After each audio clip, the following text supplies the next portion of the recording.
So I just wanted to talk briefly about days like this where the weather's pretty crappy, there's next to no sun, and the solar setup on my roof isn't really doing a lot to help me.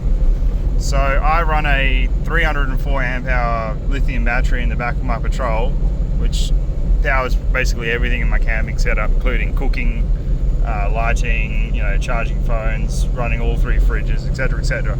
So there's no chance that it's going to charge up all that juice within a day. So what I do on days like this is I've got a 30 amp Victron DC-DC charger in the back, but even that's ridiculously undersized for the size of battery I need to charge. So what I've done is modified a Red Arc SBI 12 like smart solenoid, they call them, and I've taken the electronic brain out of it and just made it so I can manually turn it on and off.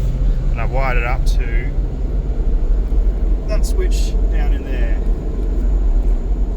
And what that does is I've run a nice thick cable from my alternator all the way back to the battery, and that actually does two things. It bridges that connection, so it'll just dump whatever the alternator can supply into the battery.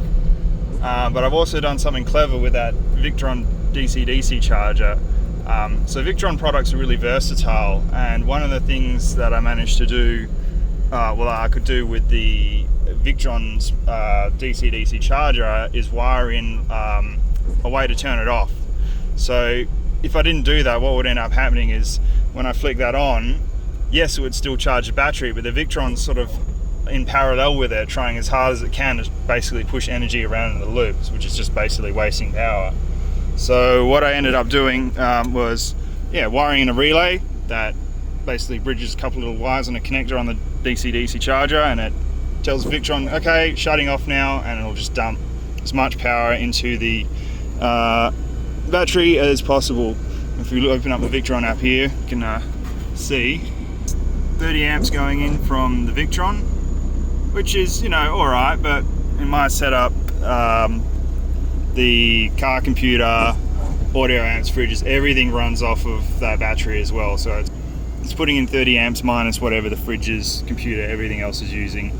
So right now I've just turned it on, so it's actually putting out more than 30 amps, but that'll drop down to about 20 amps average. You can see it's already starting to derate itself as it heats up, and it'll derate down to its 30 amps.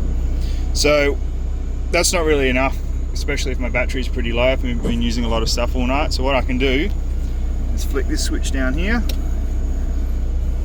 You'll see current will climb up to about 47, 50 amps. If I rev the engine, it might even make a little bit more.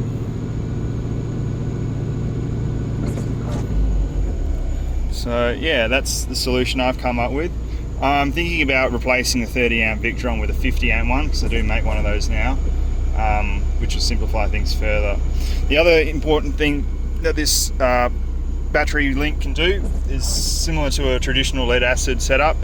If your start battery goes flat for any reason, you can just flick that and use your auxiliary battery or the house battery to charge up the main battery, and that should give you enough juice to get your engine cranking over. So yeah, that's a very brief overview of what I do on days like this when the weather's crappy and there's not enough solar power. There's a couple of things I've got to mention in that video.